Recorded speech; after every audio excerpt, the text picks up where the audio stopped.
வணக்கம். இன்னைக்கு நியூமராலஜி பற்றி தான் சொல்ல போறேன். அப்போ ஆஸ்ட்ராலஜி மாதிரி ரொம்ப இம்பார்ட்டன்ட் தான் நியூமராலஜி. நிறைய பேர் நியூமராலஜிக்கு தான் இம்பார்ட்டன்ஸ் கொடுப்பாங்க. சரிங்களா? நியூமராலஜி ஆஸ்ட்ராலஜி சேம் தான், கான்செப்ட் எல்லாமே சேம் தான். அதை நம்ம படிக்கும்போது தெரியும். நியூமராலஜியில் நம்மள மெயினாக நம்பர்ஸ் பார்ப்பாங்க. இப்போ நம்மள பேர் கவுண்ட் பண்ணும்போது என்ன நம்பர் வருது, இல்லைன்னா டேட் ஆஃப் பர்த் கவுண்ட் பண்ணும்போது என்ன நம்பர் வருது, எல்லாரும் நம்பர் வச்சுட்டு நம்பர்னு இம்பார்ட்டன்ட் கொடுத்துட்டு அது ஏற்ற மாதிரி பேரெல்லாம் சேஞ்ச் பண்ணதுக்கு ட்ரை பண்ணுவாங்க. அப்போ அதே மாதிரி நியூமராலஜியில் நமக்கு மெயினாக 1 to 9 நம்பர்ஸ் இருக்கு மெயினாக. அப்போ ஒரு நம்பர்ஸ்னு ஒரு பிளானட் சிம்பிள் இருக்கு. அப்போ ஒன்னாமത്തെ നമ്പറിന്റെ സിമ്പൽனா സൂര്യൻ. സൂര്യൻ தான் ஒன்னாமത്തെ നമ്പറിന്റെ symbol. 2 number date of birth இல்லைன்னா டைம் നമ്മുടെ പേരിൽ ஏதாவது 2 നമ്പർ വന്നാൽ ആ രണ്ടാമത്തെ നമ്പർ ഡിനോട്ട് பண்ணது ചന്ദ്രൻ.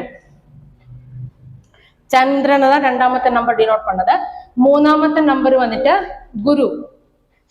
நம்பர் 3 இருந்தாலும் குரு. அதே மாதிரி நம்பர் 4 இருந்தாலும் ராகு. ராகுன்னு சொல்லும். நம்பர் 5 இருந்தாலும் புதன். புதன். நம்பர் 6 இருந்தாலும் சுக்கிரன். நம்பர் 7 வந்தாலும் கேது. நம்பர் 8 வந்தாலும் சனி. നമ്പർ 9 വന്നാൽ ചൊവ്വ.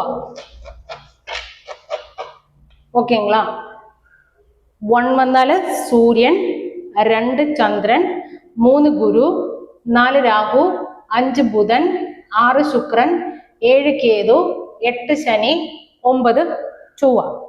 അപ്പൊ ഇത് നമ്മളെ പേരെടുത്തിട്ട് നമ്മൾ കൗണ്ട് பண்ணி ഡേറ്റ് ഓഫ് ബർത്ത് என்ன வருது அது ஏற்ற மாதிரி ഇതിന്റെ ഈ ഒരു പ്ലാനറ്റ്സിന്റെ മെയിൻ காரகத்துவம் எல்லாம் வச்சுட்டு நமக்கு சொல்ல முடியும். ஓகே, அப்போ இதான் பேசிக் லெவல்னு சொல்ல முடியும். பேசிக் கான்செப்ட் இதுதான். இது நான் அடுத்த வர வீடியோல நான் சொல்லித்தரேன் எப்படி கண்டுபிடிக்கணும் எல்லாமே டீட்டெயிலாக சொல்லித்தரேன்.